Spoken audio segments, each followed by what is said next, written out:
ਸਤਿ ਸ਼੍ਰੀ ਅਕਾਲ ਜੀ। ਤੁਸੀਂ ਦੇਖ ਰਹੇ ਹੋ ਕਲਿਆਣ ਟੀਵੀ ਪੰਜਾਬ ਤੇ ਮੈਂ ਹਰਸ਼ਪਾਲ ਸਿੰਘ। ਡਿਪਟੀ ਕਮਿਸ਼ਨਰ ਬਠਿੰਡਾ ਵੱਲੋਂ ਧੋਬੀਆਣਾ ਬਸਤੀ ਵਿਖੇ ਇੱਕ ਪ੍ਰੋਗਰਾਮ ਨੂੰ ਸੰਬੋਧਨ ਕੀਤਾ ਗਿਆ।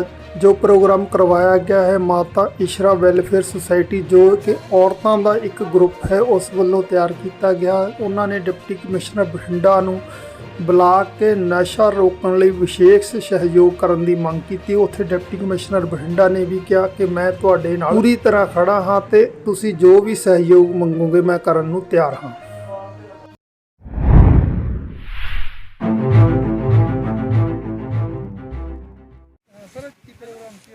ये यहाँ पे एक लेडीज़ ने एक ग्रुप बनाया हुआ है कि नशे के विरुद्ध में, और ये रूटीन में ही इनमें से कुछ माएँ ऐसी भी हैं जिन्होंने कि अपने बच्चों को खोया है। और ये एक इस बस्ती के ये लेडीज़ ने जो ये ग्रुप बनाया है इनका मेन मकसद ये है कि इस बस्ती से ये नशे को ख़त्म करवाएं।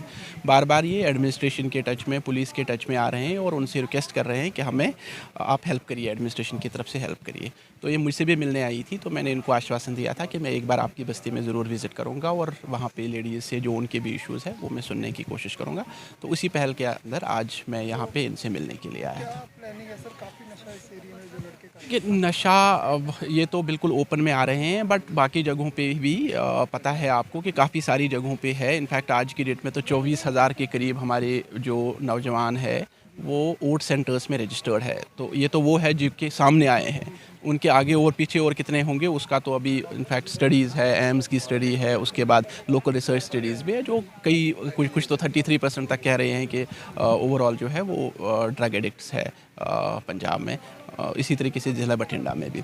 बट मकसद हमारा ये है कि हम कुछ जैसे कि पुरानी वाली गवर्नमेंट की इंटरवेंशन चल रही है बट उससे थोड़ा सा आगे जाके इन बस्तियों के साथ में कम्युनिटी बेसिस पे पार्टिसिपेट कराते हुए उसके बेसिस पे हम देखें कि उसके क्या रिजल्ट्स आते हैं। तो उसी पहल के अंदर आज हम यहाँ पे आए थे। तो इसका जैसे ही हमें पता चलता है वी आर प्लानिंग, जैसे मैंने इनको बताया भी कि आप सबको पहले प्रेरित करिए कि उन सब जितने भी यहाँ पे 2-2.5 हज़ार परिवार है उनमें हर एक का हम एक बार सैंपल करके उनका टेस्ट करें ताकि हमें पता चले कि इस बस्ती में कितने हैं जो कि नशाग्रस्त है।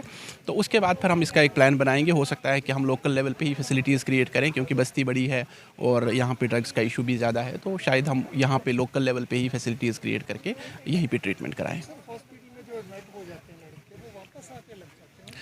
देखिए, आपको ये समझने की ज़रूरत है कि ये सिर्फ यहाँ का नहीं है, इंटरनेशनल लेवल पे, अंतर्राष्ट्रीय लेवल पे भी जितनी भी स्टडीज़ हुई है वो कहते हैं कि नशे के ट्रीटमेंट में रिलैप्स जो है वो कॉमन चीज़ है।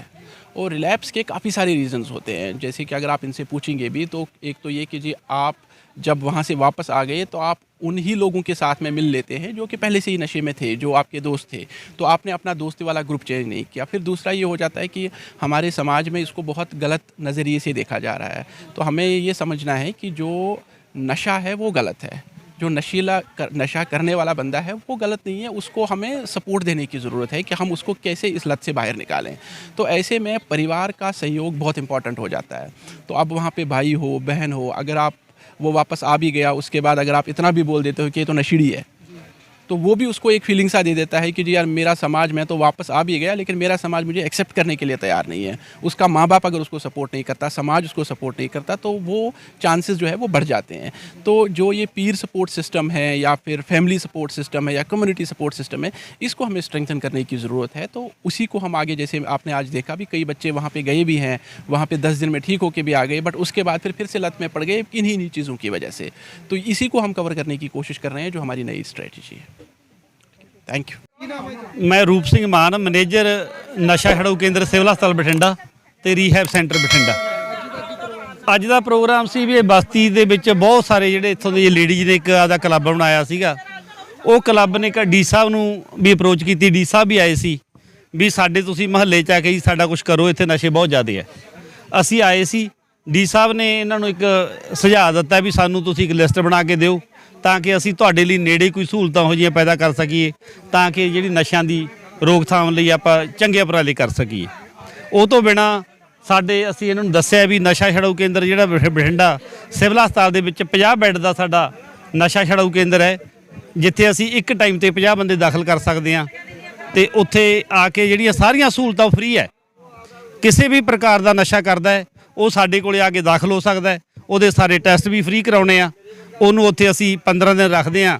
ਜਦੋਂ ਪੇਸ਼ੈਂਟ ਦੀ ਜਿਹੜੀ ਮੈਡੀਸਨ ਘਟ ਜਾਂਦੀ ਹੈ, ਪੇਸ਼ੈਂਟ ਉਹਨੂੰ ਅਸੀਂ ਕਹਿੰਦੇ ਵੀ ਪੇਸ਼ੈਂਟ ਡਿਟੌਕਸ ਹੋ ਗਿਆ।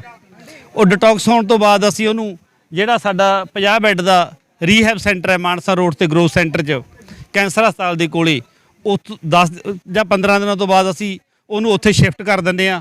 ਉੱਥੇ ਪੇਸ਼ੈਂਟ ਨੂੰ ਘੱਟੋ ਘੱਟ ਅਸੀਂ ਕਹਿੰਦੇ ਹਾਂ ਵੀ 3 ਮਹੀਨੇ ਰਵੇ ਸਾਡੇ ਕੋਲੇ, ਜਿੱਥੇ ਕੋਈ ਖਰਚਾ ਨਹੀਂ, ਜਿਹੜਾ ਸਾਰਾ ਖਾਣਾ ਪੀਣਾ ਰਹਿਣਾ ਉਹ ਫ੍ਰੀ ਹੈ। ਜਿਮ ਹੋਰ ਖੇਡਾਂ ਦੀਆਂ ਸਾਰੀਆਂ ਸਹੂਲਤਾਂ ਉੱਥੇ ਹੈ। ਰਹਿਣ ਲਈ ਬੜੀ ਸੋਹਣੀ ਬਿਲਡਿੰਗ ਹੈ। ਉੱਥੇ ਅਸੀਂ ਉਹਨੂੰ ਤਾਂ ਕਿ ਉਹਦਾ ਪੁਨਰਵਾਸ ਹੋ ਸਕੇ ਤੇ ਉਹ ਇੱਕ ਵਧੀਆ ਇਨਸਾਨ ਬਣ ਕੇ ਆਪ ਦੁਆਰੇ ਜਾ ਕੇ ਆਪਦਾ ਵਧੀਆ ਜ਼ਿੰਦਗੀ 'ਚ ਜੀਵਨ ਬਿਤਾ ਸਕੇ। ਇਹ ਉਹਦੇ ਲਈ ਉਪਰਾਲਾ ਹੈ। ਇਹ ਗਵਰਨਮੈਂਟ ਕੰਨੀਆਂ ਜਿਹੜੀਆਂ ਦੋਨੇ ਸਹੂਲਤਾਂ ਹੈ, ਡੀਡਿਕਸ਼ਨ ਸੈਂਟਰ ਤੇ ਰੀਹੈਬ ਸੈਂਟਰ। ਤੁਸੀਂ ਕੀ ਮੰਨਦੇ ਹੋ, ਤੁਸੀਂ ਉੱਥੇ ਰਹਿੰਦੇ ਹੋ, ਬਹੁਤ ਸਾਰੇ ਆਪਣੇ ਜਿਹੜੇ ਨਸ਼ਾ ਕਰਦੇ ਲੜਕੇ ਹੁੰਦੇ ਨੇ, ਉਹ ਦੁਬਾਰਾ ਆ ਕੇ ਨਸ਼ਾ ਕਰਨਾ? ਦੁਬਾਰੇ ਮਤਲਬ ਇਸ ਤਰ੍ਹਾਂ ਕਰਕੇ ਇੱਕ ਤਾਂ ਪੀਅਰ ਪ੍ਰੈਸ਼ਰ ਹੁੰਦਾ ਨਾਲਦਿਆਂ ਦਾ, ਇੱਕ ਅਸੀਂ ਕੋਸ਼ਿਸ਼ ਬਹੁਤ ਕਰਦੇ ਆ ਇਹਨਾਂ ਨੂੰ ਵੀ ਰੀਹੈਬ ਸੈਂਟਰ 'ਚ ਰਹਿਣ, ਪਰ ਜ਼ਿਆਦਾ ਜਿਹੜੇ ਹੈਗੇ ਆ ਸਾਡੀ ਕਾਉਂਸਲਿੰਗ ਦੇ ਬਾਵਜੂਦ, ਸਾਡੇ ਸਮਝਾਉਣ ਦੇ ਬਾਵਜੂਦ ਇਹਨਾਂ ਦੇ ਮਨ 'ਚ ਇਹ ਗੱਲਾਂ ਹੁੰਦੀਆਂ ਵੀ ਅਸੀਂ ਤਾਂ ਨਸ਼ਾ ਛੱਡ ਕੇ, ਉਹ ਥੋੜੇ ਸਮੇਂ ਬਾਅਦ ਹੀ 10 ਦਿਨਾਂ ਬਾਅਦ ਛੁੱਟੀ ਲੈ ਕੇ ਜਾਦੇ ਜਾਂ ਘਰ ਦੇ ਹੀ ਕਹਿਣ ਲੱਗ ਜਾਂਦੇ ਆ ਵੀ ਜੀ ਸਾਡੇ ਤਾਂ ਸਰਦਾ ਨਹੀਂ, ਸਾਡੇ ਤਾਂ ਇਕੱਲਾ ਮੁੰਡਾ ਹੈ ਜੀ, ਸਾਡੇ ਤਾਂ ਅਸੀਂ ਰਹਿ ਨਹੀਂ ਸਕਦੇ ਜੀ। ਇਸ ਕਰਕੇ ਉਹ ਪ੍ਰੋਪਰ ਟਰੀਟਮੈਂਟ ਨਹੀਂ ਕਰਾ ਪਾਉਂਦੇ, ਜਿਹਦੇ ਕਰਕੇ ਰਿਜ਼ਲਟ ਥੋੜ੍ਹੇ ਜਿਹੇ ਘੱਟ ਆਉਂਦੇ ਆ। ਕੀ ਪ੍ਰੋਗਰਾਮ ਹੈ ਅੱਜ? ਇਹ ਇੱਥੇ ਜੀ ਮਾਤਾ ਇਸ਼ਰਾ ਵੈਲਫੇਅਰ ਸੁਸਾਇਟੀ ਬਣੀ ਹੋਈ ਹੈ, ਜਿਹੜੀਆਂ ਇੱਥੇ ਲੇਡੀਜ਼ ਭੈਣਾਂ ਹੈਗੀਆਂ, ਇਹਨਾਂ ਨੇ ਇਹ ਸੁਸਾਇਟੀ ਬਣਾਈ ਹੋਈ ਹੈ, ਸਮਾਜ ਭਲਾਈ ਦੇ ਕੰਮ ਕਰਦੇ ਆ। ਇਸ ਥੋੜ੍ਹਾ ਜਿਹਾ ਇਸ ਬਸਤੀ ਦੇ ਵਿੱਚ ਜਿਹੜੀ ਹੈਗੀ ਕਿ ਨਸ਼ੇ ਦੀ ਬੜੀ ਪ੍ਰੋਬਲਮ ਹੈਗੀ। ਬੱਚੇ ਯੰਗ ਬੱਚੇ ਆ, ਕਈਆਂ ਦੀ ਮੌਤ ਵੀ ਹੋ ਗਈ, ਕਈ ਜਿਹੜੀ ਕੰਜ਼ਿਊਮ ਕਰਦੇ ਆ ਨਸ਼ਾ, ਕੰਜ਼ਿਊਮਰ ਹੈਗੇ ਜ਼ਿਆਦਾ। ਉਹ ਤੇ ਭੈਣਾਂ ਨੇ ਕੋਸ਼ਿਸ਼ ਕੀਤੀ ਹੈ ਵੀ ਜਿਹੜੀ ਮਤਲਬ ਇਹ ਬੱਚਿਆਂ ਨੂੰ ਇਸ ਚੀਜ਼ ਦੇ ਵਿੱਚੋਂ ਦਲਦਲ ਦੇ ਵਿੱਚੋਂ ਕੱਢਿਆ ਜਾਵੇ। ਇਹਨਾਂ ਨੇ ਡਾਕਟਰ ਸਾਹਿਬ ਵੀ ਆਏ ਸੀਗੇ, ਡੀਸੀ ਸਾਹਿਬ ਨੂੰ ਵੀ ਬੁਲਾਇਆ ਸੀਗਾ, ਸੈਮੀਨਾਰ ਰੱਖਿਆ ਸੀ, ਅਸੀਂ ਵੀ ਇੱਥੇ ਆਏ ਸੀਗੇ। ਤੇ ਇਹ ਹੈ ਵੀ ਜਿਹੜੇ ਬੱਚੇ ਹੈ ਜੀ, ਹੈ ਤਾਂ ਬੱਚੇ ਹੀ, ਤੇ ਚਲੋ ਕਿਸੇ ਹਿਸਾਬ ਨਾਲ ਕੋਈ ਉਹਨਾਂ ਨੂੰ ਮੈਡੀਸਨ ਦੇ ਕੇ ਜਾਂ ਕਿਸੇ ਹਿਸਾਬ ਨਾਲ ਉਹਨੂੰ ਕਾਉਂਸਲਿੰਗ ਕਰਕੇ, ਕਿਸੇ ਹਿਸਾਬ ਨਾਲ ਮੋਟੀਵੇਟ ਕਰਕੇ ਉਹਨਾਂ ਨੂੰ ਮਤਲਬ ਹੈਗਾ ਜਿਹੜਾ ਵੀ ਮਤਲਬ ਕੋਈ ਇਸ ਦਲਦਲ ਦੇ ਵਿੱਚੋਂ ਨਿਕਲ ਜਾਣ। ਕੁਛ ਕੁ ਬੱਚੇ ਤਿਆਰ ਵੀ ਅਸੀਂ ਕੀਤੇ ਹੈਗੇ, ਹੋਏ ਹੈਗੇ, ਅਸੀਂ ਵੀ ਇਹਨਾਂ ਦੀ ਹੈਲਪ ਕਰਾਂਗੇ ਜਿੰਨੀ ਅਸੀਂ ਕਰ ਸਕਦੇ ਹਾਂ, ਹੈ ਨਾ ਜੀ। ਅਸੀਂ ਇਹ ਵੀ ਕੋਸ਼ਿਸ਼ ਕਰਾਂਗੇ ਬੱਚਿਆਂ ਨੂੰ ਕਾਉਂਸਲਿੰਗ ਕਰਕੇ, ਜਿਹੜੇ ਕੋਈ ਵੱਡੇ ਕੋਈ ਸਮਗਲਰ ਆਉਂਦਾ ਜਾਂ ਸਪਲਾਇਰ ਹੈ ਜਿਹੜਾ ਉਹ ਇਹਨਾਂ ਨੂੰ ਦੇ ਕੇ ਜਾਂਦਾ, ਜਿਹੜਾ ਉਹਨੂੰ ਵੀ ਸਾਨੂੰ ਅਸੀਂ ਉਹਨੂੰ ਕਾਬੂ ਕਰਕੇ ਤੇ ਉਹਦੇ ਖਿਲਾਫ ਕਾਰਵਾਈ ਕਰੀਏ। ਆਪਣੇ ਤਜਰਬੇ ਮੁਤਾਬਕ ਕੀ ਸਮਝਦੇ ਹੋ ਜਿਹੜੇ ਬੱਚੇ ਕਿਉਂ ਇਸ ਦਲਦਲ 'ਚ ਫਸ ਜਾਂਦੇ?